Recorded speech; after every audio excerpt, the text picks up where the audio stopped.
Hello aspirants, आज हम पढ़ेंगे 6 फरवरी 2024 के करंट अफेयर्स। तो जल्दी से निकालें अपना पेपर पेन एंड करें वीडियो के साथ में ही अपनी नोट्स मेकिंग स्टार्ट। आज की फर्स्ट न्यूज़ है, चीफ एडवाइजर कॉस्ट में in the department of expenditure ministry of finance government of India कौन अपॉइंट किए गए हैं? पवन कुमार।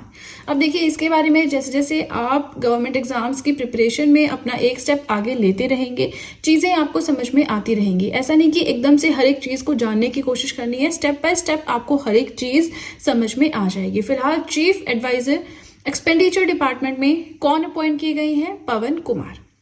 सेकेंड न्यूज अगर हम देखें, व्योमित्र क्या है? वुमेन रोबोट एस्ट्रोनॉट है, ठीक है।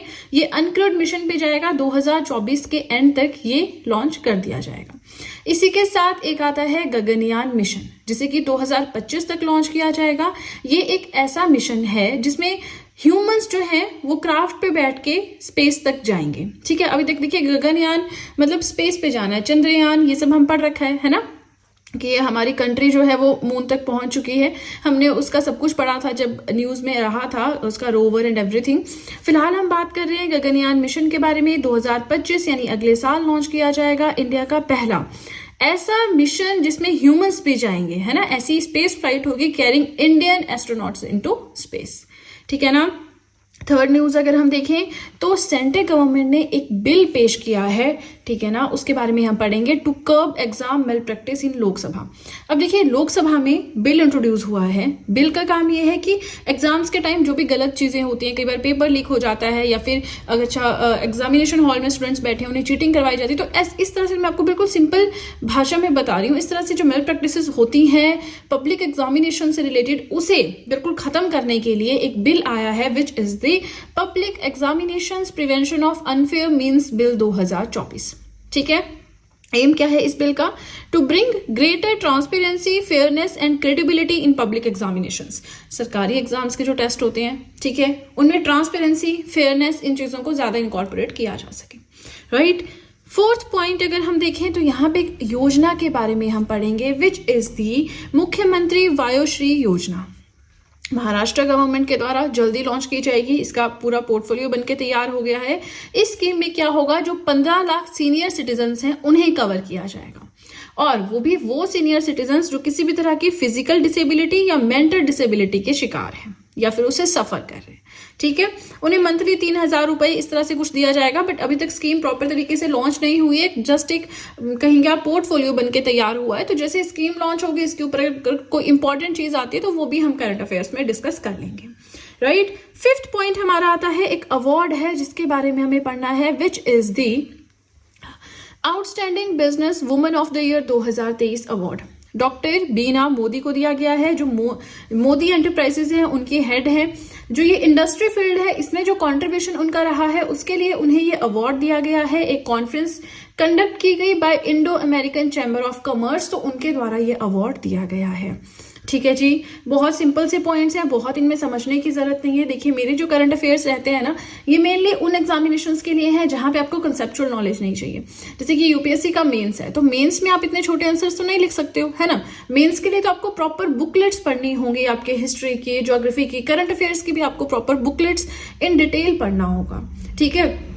लेकिन ऐसे एग्जाम्स, मतलब यूपीएससी के अलावा जो भी एग्जाम कंडक्ट करवाए जाते हैं, हर एक एग्जाम्स के लिए ये नोट्स बेनिफिशियल है, क्योंकि बहुत सारे मैसेजेस आते हैं, आप स्टूडेंट्स को पता ही नहीं होता कि ये नोट्स कहाँ बेनिफिशियल है। हाँ, जो लोग एकदम से प्रिपरेशन स्टार्ट कर रहे हैं उनके लिए दिक्कत होती है, बट जो काफी टाइम से इस फील्ड में है, एटलीस्ट 1 साल जिन्होंने दे दिया है, उन्हें बहुत अच्छे से वो लोग आइडेंटिफाई कर लेते हैं कि कौन से एग्जाम के लिए बेनिफिशियल है, किसके लिए नहीं है, ठीक है जी। चलिए, इसी के साथ आपसे रिक्वेस्ट है, वीडियो के साथ में नोट्स जरूर बनाएं। और एक चीज आपको और बताना चाहूंगी, आप सब चाहें तो मुझे इंस्टाग्राम पे फॉलो कर सकते हैं, आप सब चाहें तो मुझे टेलीग्राम अकाउंट पे ज्वाइन कर सकते हैं। दोनों का ही लिंक मैंने डिस्क्रिप्शन बॉक्स में दे रखा है। चलिए, तो अब सीधे चलते हैं अपने सेकेंड पेज की ओर। आज का 6th पॉइंट है, बनवारी लाल पुरोहित। इन्होंने रिजाइन किया है अपनी पोस्ट से। कौन सी पोस्ट पे थे ये? गवर्नर थे पंजाब के एंड एडमिनिस्ट्रेटर थे यूनियन टेरिटरी चंडीगढ़ के। तो इन्होंने अपनी पोस्ट से रिजाइन किया है, ठीक है। अब देखिए, अगर आप यूपीएससी टाइप एग्जाम के लिए प्रिपेयर कर रहे हैं, जहाँ पे मेंस आता है, या पब्लिक सर्विस एग्जामिनेशन जो होते हैं, पब्लिक सर्विस कमीशन के जो एग्जाम्स होते हैं, स्टेट सर्विसेज होती हैं, उनमें जो मेंस पर्सपेक्टिव होता है, वहाँ पे आपको इसकी पूरी कहानी पता होनी चाहिए। लेकिन जो वनडे एग्जाम्स है वहाँ पे नहीं पूछेंगे आपसे, है ना। तो आपको आ जाएंगे 4 लोगों के नाम, अच्छा इनमें से कौन से ऐसे पर्सन है जिन्होंने रिसेंटली अपनी पंजाब पे गवर्नर की पोस्ट से रिजाइन किया है। 4 ऑप्शंस होंगे, आपने टिक मार्क करना है, काम हो गया, ठीक है ना। तो वहां पे ये नोट्स, ये पॉइंट्स बहुत ज्यादा बेनिफिशियल आपके लिए रहेंगे ना। 7 पॉइंट की बात करें, उल्लास मेला कहाँ पे हुआ है? नेशनल बाल भवन न्यू दिल्ली में हुआ है। इसका उद्घाटन किसने किया है? Union minister of education Dharmendra Pradhan ji ने किया है। ऑर्गेनाइज किसके द्वारा किया गया? Department of school education and literacy, ministry of education, government of India के अंडर ये जो है पूरा ऑर्गेनाइज किया गया इवेंट। और इसमें क्या होगा, तो जो भी अलग अलग स्कूल से बच्चे आएंगे वो नेशनल लेवल की एक्टिविटीज, स्टेट लेवल की एक्टिविटीज इसमें होंगी, ठीक है। तो बच्चों से रिलेटेड है, किसने इनॉग्रेट किया, किसने ऑर्गेनाइज किया, कहाँ पे हुआ, क्या एम था, ऐसे 4 पॉइंट्स आपके यहाँ से बन सकते हैं। अब तो एग्जामिनर का स्टाइल है कि वो किस तरह से डालता है, बहुत घुमा देगा अगर इसको, तब आप नहीं आंसर कर पाएंगे। हाँ, इतना पूछेगा ऑर्गेनाइज किसने किया, इनॉग्रेट किसने किया, कहाँ पे हुआ, क्या एम है। तो अलग अलग स्कूल से बच्चे आएंगे, अपनी एक्टिविटीज वहां पे शोकेस करेंगे, है ना। इस तरह से एग्जाम्स में क्वेश्चंस आते हैं। बेशक कोई एग्जाम में कोई प्रीवियस ईयर क्वेश्चन पेपर उठाऊंगी जहां पे करंट अफेयर्स हो, मेरे पास होगा कोई पुराना, तो उससे आप लोगों को आइडिया लग जाएगा कि कैसे किस तरह से क्वेश्चंस आते हैं एग्जाम्स में, ठीक है।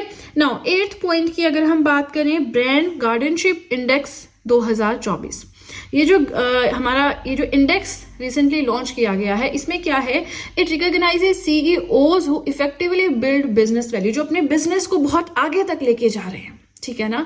ऐसे सीईओज को इसके अंडर आइडेंटिफाई किया जाएगा, रिकॉग्नाइज किया जाएगा, जिसने बहुत अच्छा कंट्रीब्यूशन किया है, उसे रैंक 1, रैंक 2, प्रॉपर रैंकिंग फिर उस हिसाब से होगी। तो यहाँ पे जानने वाली बात यह है कि इंडिया की तरफ से मुकेश अंबानी का 2nd रैंक आया, मतलब पहले इंडियन है जो इसमें तक पहुंचे हैं, है ना। अगर इंडियन जो एंटरप्रेन्योर्स हैं उनके उसमें बात करें तो पहले मुकेश अंबानी है। ओवरऑल अगर हम ग्लोबल लेवल पे बात करें, 2nd रैंक इनका है। मुकेश अंबानी को मुझे नहीं लगता इंट्रोड्यूस करने की जरूरत है, आप सब जियो यूज करते होंगे, रिलायंस जियो उसके फाउंडर है, उनकी अपनी और भी अलग अलग टेलीकॉम सेक्टर, बहुत सेक्टर्स में इनका काम है। सिंपल से बात करें तो आम के भी इनके अपने जो प्लांट्स होते हैं, है ना, मैंगो के, वो भी हैं, जूसेस के, तो वो तो सबसे सिंपल बात हो गई। फिलहाल टॉप किसने किया है इस इंडेक्स में वो पता होना भी जरूरी है। तो यहाँ पे लिखा है हुतैंग मा, जो कि चाइना बेस्ड है, ठीक है। चलिए, इसी के साथ हम पहुंच गए हैं अपने लास्ट पॉइंट की ओर। बट अगेन आपसे रिक्वेस्ट है, वीडियो के साथ में नोट्स बनाएं। अगर आप लोग वीडियो के साथ में नोट्स नहीं बनाते हैं और एग्जाम वाले दिन फिर आप रिवाइज कैसे करेंगे, बहुत बड़ा इशू आपके लिए क्रिएट हो जाएगा। तो वीडियो के साथ में नोट्स बनाएं, ताकि अगर आपका 2 दिन के बाद एग्जाम है तो आज अपनी नोटबुक उठा के फटाफट से इंपॉर्टेंट पॉइंट्स आप रिवाइज कर सकें। स्क्रीनशॉट से, मैगजीन से, बुक से आप कभी भी रिवाइज नहीं कर सकते हो, ठीक है ना। चलिए, आज का लास्ट पॉइंट है एंड देन हमारा video complete. BIMSTEC aquatics championship कहाँ पे हुई है? सबसे पहले ये बिम्स्टेक क्या है? एक ऑर्गेनाइजेशन है। इस ऑर्गेनाइजेशन के बारे में हम बाद में पढ़ेंगे। फिलहाल बिम्स्टेक एक्वेटिक्स चैंपियनशिप हुई है न्यू दिल्ली में। न्यू दिल्ली में कहाँ पे? Doctor Shyama Prasad Mukherjee swimming pool complex में for the very first time इस तरह की चैंपियनशिप हुई है। बिम्स्टेक एक ऑर्गेनाइजेशन है जिसमें बहुत सारी कंट्रीज जो है वो मेंबर्स हैं। तो उन सभी कंट्रीज के जो चैंपियंस होंगे या प्लेयर्स होंगे वो यहाँ पे आएंगे, ठीक है। अब इसमें कॉम्पिटिशन होगा, स्विमिंग फील्ड में कॉम्पिटिशन होगा, वाटर पोलो में, डाइविंग में, ठीक है।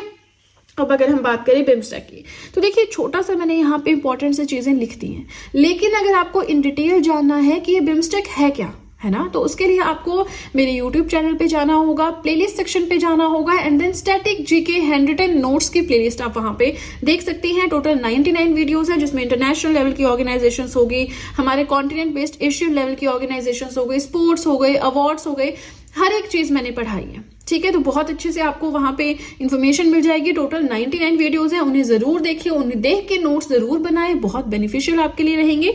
यहाँ पे जस्ट हम थोड़ा सा पढ़ लेते हैं कि बिम्स्टेक क्या है। So first of all, it stands for Bay of Bengal Initiative for Multi-Sectoral Technical and Economic Cooperation। मतलब एक तरह से बे ऑफ बंगाल के आसपास जो कंट्रीज हैं उन्होंने मिलकर एक ग्रुप बनाया है, ठीक है। अब जिसकी फॉर्मेशन 1997 में हुई। सेक्रेटरीट ढाका बांग्लादेश में है। ढाका और किस लिए फेमस है? चलिए आप लोग मुझे बताएंगे कमेंट सेक्शन में। हमने इंडियन ज्योग्राफी में इंडस्ट्रीज पढ़ा था, तो कौन सी इंडस्ट्री जो है यहाँ बहुत हमारे वेस्ट बंगाल और बांग्लादेश वाले एरिया में आती है, आप मुझे कमेंट सेक्शन में बताएंगे। नेक्स्ट आता है चेयरमैनशिप है बिम्स्टेक की थाईलैंड के पास, सेक्रेटरी जनरल है इंदिरा मणि पांडे। क्या इंडिया इस ऑर्गेनाइजेशन का मेंबर है? ऑब्वियसली मेंबर है, तभी तो इंडिया में ये चैंपियनशिप हो रही है। अगर इंडिया इसका मेंबर नहीं होता तो इंडिया क्यों कंडक्ट करवाता, है ना? तो yes, India is the member of this organisation and total 7 members हैं। अब ये 7 मेंबर्स जानने हैं तो भाई स्टैटिक जीके की आपको प्लेलिस्ट देखनी होगी, वहां बहुत डिटेल में मैंने पढ़ाया है। यहाँ पे जस्ट हल्का सा बता दिया कि एक्चुअल में ये है क्या। ठीक है जी, अब देखिए इसी के साथ हमारे आज के करंट अफेयर्स हुए कंप्लीट। वीडियो पसंद आए तो लाइक जरूर कीजिएगा, चैनल को जरूर सब्सक्राइब करें, बेल आइकन को प्रेस करें सो दैट मैं जैसे ही कोई वीडियो अपलोड करूं सबसे पहले नोटिफिकेशन आपके पास पहुंचे। इसी के साथ देखिए आप चाहे तो जीएस हैंड रिटन नोट्स भी परचेज कर सकते हैं, जिसमें history, polity, geography, economics, current affairs, art and culture, ये सारे सब्जेक्ट्स आपको मिल जाएंगे। नोट्स परचेज करने का लिंक भी मैंने डिस्क्रिप्शन बॉक्स में दे रखा है। और इसी के साथ हमारे आज के करंट अफेयर्स हुए कंप्लीट। अब हम जल्द ही मिलेंगे नेक्स्ट वीडियो में, जिसमें 7 फेब के करंट अफेयर्स में आपको कवर करवाऊंगी। ठीक है, तब तक के लिए थोड़ा पेशेंस रखें, अपने नोट्स को रिवाइज करें एंड सी यू सून।